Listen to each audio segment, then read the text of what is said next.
Coucou tout le monde, c'est Géraldine de Scrap en Fleurs. Je suis contente de vous retrouver aujourd'hui pour une petite vidéo. Je voulais vous montrer impérativement ça puisque c'est intéressant pour vous, et bien éventuellement de participer à ce challenge. C'est créé avec une collection gratuite de The Paper Bee. Vous savez que je fais partie de la design team. Donc si vous voulez soit participer au challenge pour gagner évidemment des petits lots, soit vous pouvez participer mais tranquillement de votre côté sans forcément aller poster vos créations, et ça c'est possible. Il vous suffit d'aller donc de vous inscrire pour celles qui ne sont pas inscrites sur le groupe donc The Paper Bee Creative. Vous savez que The Paper Bee Creative c'est anciennement Natty and Moon. De toute façon bien sûr comme d'habitude je vous mets tous les liens en barre d'infos. Donc sous la vidéo. Donc je disais, ce challenge, vous pouvez soit y participer tranquillement chez vous, soit y participer en postant vos vidéos. Ça, c'est vous qui verrez. Dans tous les cas de figure, allez-y parce qu'il y a des choses très sympas. Chaque semaine, vous aurez un gratuit de Natty, enfin de The Paper Bee Creative, pardon, et un gratuit d'un invité, d'un designer invité donc de la semaine. Il y en a 5 au total et 5 pour The Paper Bee. Donc vous aurez 10 collections. Il y a vraiment, alors parfois ce sont des petites collections, parfois un peu plus grandes, il y a vraiment des choses sympas. Pour celles qui démarrent, c'est toujours intéressant d'avoir ce genre de choses. Moi je vous montre ce que j'ai fait avec la collection donc qui est arrivée, donc je suis un petit peu en retard, on est aujourd'hui lundi 5 ou 4, je sais plus, je crois que c'est le 5, on est lundi 5, pardon. Voilà, c'est arrivé la semaine dernière, mais ça va être, toutes les collections gratuites vont être disponibles jusqu'à fin août. Alors après, par contre, septembre, il n'y en aura plus. Donc c'est vrai qu'il faut y aller quand même toutes les semaines, c'est bien d'aller les récupérer. Donc voilà ce que j'ai fait avec donc The Paper Bee. Je me suis construit un petit planning, hein, puisque ce qu'elle offre cette semaine, bien c'est une collection qui vous permet de faire un agenda. Moi je l'ai fait sous un format bien spécifique.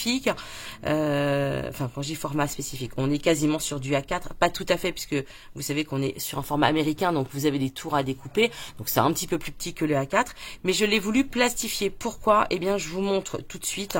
Alors pour les petits décors, ils ne font pas partie de la collection comment dirais-je, idem pour Don't Worry Be Happy, ça fait partie d'une autre collection de Natty and Moon qui, je ne sais plus le nom, mais je vous le mettrai en barre d'infos. Voilà, donc c'est un petit rajout, je voulais quelques petites choses en plus, mais sinon tout le reste vous allez l'avoir dans le gratuit. Donc à l'intérieur, donc j'ai tout plastifié parce que moi je voulais quelque chose qui puisse être réutilisé. Alors attendez, comment je vais vous le montrer? Voilà, donc dans le planeur, désolé pour la lumière qui brille, mais c'est plastifié donc automatiquement. Donc vous avez donc une page mensuelle. Alors bien sûr vous pouvez les imprimer normalement et vous faire un agenda sur 12 mois. Ça c'est vous qui voyez. Moi je l'ai fait que sur un mois puisqu'il est réutilisable, hein, je vais vous expliquer après. Donc on a d'abord cette première feuille. Donc par exemple moi j'ai pas noté mais ce sera voilà août bien sûr 2024. Vous remplissez bien sûr tous les chiffres à l'intérieur. En l'occurrence aujourd'hui on est le lundi 5. Pourquoi j'en vais au 4? Voilà. Hop, alors j'écris moi avec des feutres effaçables à sec. Voilà, vous avez plusieurs marques, hein, prenez ce que vous voulez. Donc ça c'est la première page. Ensuite à l'intérieur vous avez des petites to-do list.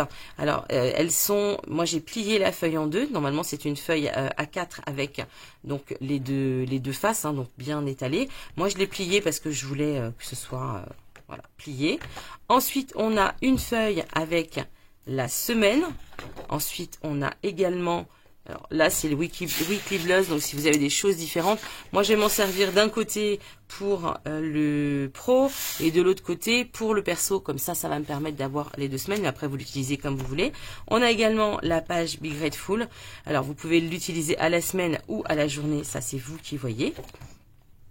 Et on a divers papiers, donc celui-ci par exemple. Alors attendez, hop, je tourne un peu plus vite. On a celui-ci, qui sont des très jolis papiers, que j'aime beaucoup. On a celui-ci. Le reste, vous l'aurez compris, la construction est la même. Celui-ci. Celui-ci. Celui-ci. Et bien sûr, le papier de la couverture qu'on a donc ici. Et voilà, c'est tout. Donc voilà pour les papiers. Alors la particularité, comme vous l'avez compris, donc moi j'ai fait sur 5 semaines. Donc à chaque semaine, donc ça c'est la couverture, la vue mensuelle, on l'a qu'une fois. Ensuite chaque semaine j'ai une to-do list recto verso. une feuille semaine et au verso j'ai collé donc celle-ci qui est la même version mais dans ce type pour celles qui préfèrent. Voilà, moi j'ai mis les deux parce que je me servirai des deux. J'ai mis une page de Be Grateful de gratification de... Je trouve pas les mots, bref, vous m'avez compris. Donc, ce qu'on a fait, ce qu'on veut faire, éventuellement les affirmations, etc. Alors, moi, je l'ai fait pour la semaine parce que à la journée, franchement, ça m'intéresse pas de le faire. Mais je l'ai fait quand même parce que je trouve que c'est sympa. Et bien sûr, ensuite, on a la même chose sur les 4 autres semaines. Donc, l'intérêt, eh bien, c'est que je peux m'en servir tous les mois. Voilà. Ici, j'ai fait des to-do list qui sont détachables. Donc, je peux très bien, si je préfère avoir la to-do list du côté de ma semaine perso, je peux très bien le faire aussi et la rajouter. Voilà, il suffit en fait. Donc ça, je vous ai déjà montré, je le fais souvent parce que c'est vraiment un système que j'affectionne énormément.